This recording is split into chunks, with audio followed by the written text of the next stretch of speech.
आखिरकार बीजेपी ने नितिन गडकरी को टिकट दे ही दिया। इससे पहले पूरे देश में अटकलें लगाई जा रही थी कि बीजेपी आला कमान, विशेषकर प्रधानमंत्री नरेंद्र मोदी और गृह मंत्री अमित शाह नितिन गडकरी को कतई पसंद नहीं करते और इस बार उनका टिकट सांसद में है। संभवतः उनको मुश्किल ही टिकट मिल पाएगा। इतनी अटकलें क्यों आई और बीजेपी ने पहली लिस्ट में, जिसमें प्रधानमंत्री नरेंद्र मोदी और गृह मंत्री अमित शाह का नाम था और राजनाथ सिंह, रक्षा मंत्री राजनाथ सिंह को भी टिकट दिया गया था, उनको टिकट क्यों नहीं दिया गया? असल में नितिन गडकरी, केंद्रीय परिवहन मंत्री नितिन गडकरी एक ऐसा नाम है जिसकी विपक्ष दिल खोल कर तारीफ करता है, लेकिन पार्टी की लीडरशिप इस तारीफ को कतई पसंद नहीं करती। नितिन गडकरी राजनीति में होते हुए भी चंदे की राजनीति के घोर विरोधी हैं। उनके विरोध का अंदाजा सिर्फ इससे लगाया जा सकता है कि वे एक सार्वजनिक कार्यक्रम में ये तक कह बैठे कि राजनीतिक पार्टियों को चंदा देने वाले सोचते हैं कि वे जो भी मांग रखें उन्हें मान लिया जाए। गडकरी ने कहा कि इस तरह की सौदेबाजी के लिए राजनीति में कोई जगह नहीं होनी चाहिए। अब देखिए, इधर नितिन गडकरी ने ये विचार व्यक्त किए और इस बयान के, इन विचारों के 3 हफ्ते बाद गडकरी को बीजेपी संसदीय बोर्ड और केंद्रीय चुनाव समिति से हटा दिया गया। गडकरी के स्थान पर उन देवेंद्र फडणवीस को लाया गया जिन्हें नागपुर की राजनीति में नितिन गडकरी अपने सामने एक बच्चा मानते हैं। उन देवेंद्र फडणवीस को जैसे ही पार्टी संसदीय बोर्ड और केंद्रीय चुनाव समिति में शामिल किया गया, पूरे देश का मीडिया ये अटकलें लगाने लगा कि अब केंद्रीय मंत्रिमंडल में नितिन गडकरी के दिन गिने चुने गए हैं। जब गडकरी को संसदीय बोर्ड से हटाया गया तो इसे पीएम मोदी और गृह मंत्री अमित शाह से उनकी बढ़ती दूरियों के रूप में पेश किया गया। इन्हीं घटनाक्रमों के आधार पर यह कयास लगाया जा रहा था कि नितिन गडकरी को 2024 में बीजेपी कतई टिकट नहीं देगी, लेकिन बीजेपी ने सभी अटकलों पर विराम लगाते हुए गडकरी को नागपुर से टिकट दे दिया है। असल में नितिन गडकरी आरएसएस के पसंदीदा नेताओं में से एक। साल 2009 में आरएसएस के सुझाव पर उन्हें महाराष्ट्र से दिल्ली लाकर पार्टी अध्यक्ष बनाया गया और यहीं से उनके अमित शाह, केंद्रीय गृह मंत्री अमित शाह से पहले फ्रैक्शंस पैदा हुए।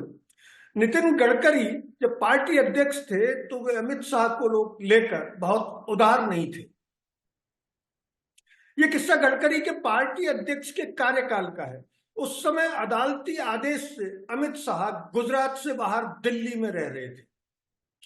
अमित शाह अध्यक्ष गडकरी से मिलने जाते तो उन्हें घंटों बाहर इंतजार करवाया जाता। उस समय शाह के बुरे दिन चल रहे थे। गडकरी महाराष्ट्र से उठकर अचानक पार्टी के राष्ट्रीय अध्यक्ष बन चुके थे, पर समय चक्र घूमा और 2014 में महाराष्ट्र के मुख्यमंत्री बनने की इच्छा रखने वाले गडकरी को पार्टी अध्यक्ष अमित शाह ने मुख्यमंत्री नहीं बनने दिया। उन्होंने मुख्यमंत्री देवेंद्र फडणवीस को बनवाया, जिन्हें गडकरी अपने सामने कुछ नहीं समझते थे। तब से मौके का इंतजार कर रहे गडकरी को अब ये लग रहा है कि यही मौका है जब मोदी साहब पर हमला किया जा सकता है। ये अटकल भी तब लगी जब एक इंटरव्यू में नितिन गडकरी से पूछा गया कि विपक्ष और मीडिया का एक तबका मोदी बनाम गडकरी का नैरेटिव चलाता है और ये साबित करने की कोशिश करता है कि दोनों बीजेपी में अलग अलग खेमे में है। हालांकि गडकरी ने यह साफ कर दिया था कि मेरे बयान को तोड़ मरोड़ कर पेश किया जाता है कि मैंने ऐसे ललकारा, वैसे ललकारा, जबकि पीएम पद के लिए बीजेपी में ना कोई झगड़ा है और न किसी तरह का कोई विवाद है।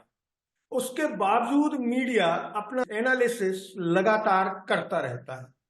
हकीकत में मेरा एजेंडा, यानी नितिन गडकरी ने यह कहा कि हकीकत में उनका एजेंडा पावर पॉलिटिक्स नहीं है और ना ही उनके मन में यह सपना है कि मैं प्रधानमंत्री बनूं।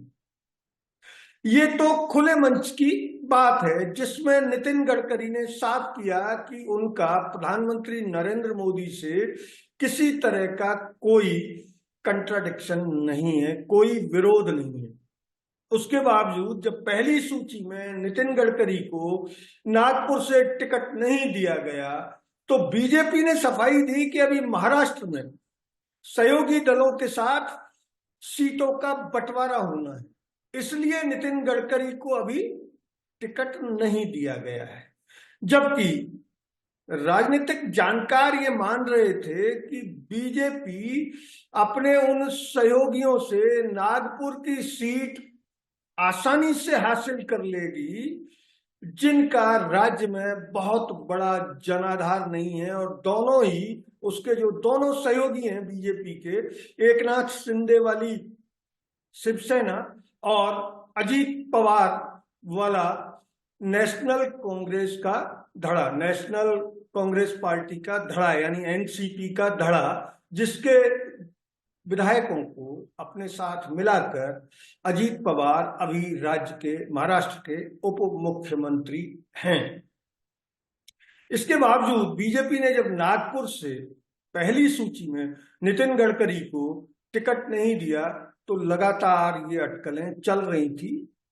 लेकिन गए बुधवार को यानी एक दिन पहले बीजेपी ने इन तमाम अटकलों पर विराम लगा दिया और नितिन गडकरी को उसी नागपुर से टिकट दिया है जहां से वो जीत कर आते रहे। अगर ये वीडियो आपको अच्छा लगा तो इसे लाइक करें, शेयर करें और हाँ, चैनल को सब्सक्राइब जरूर करें। धन्यवाद। जय हिंद।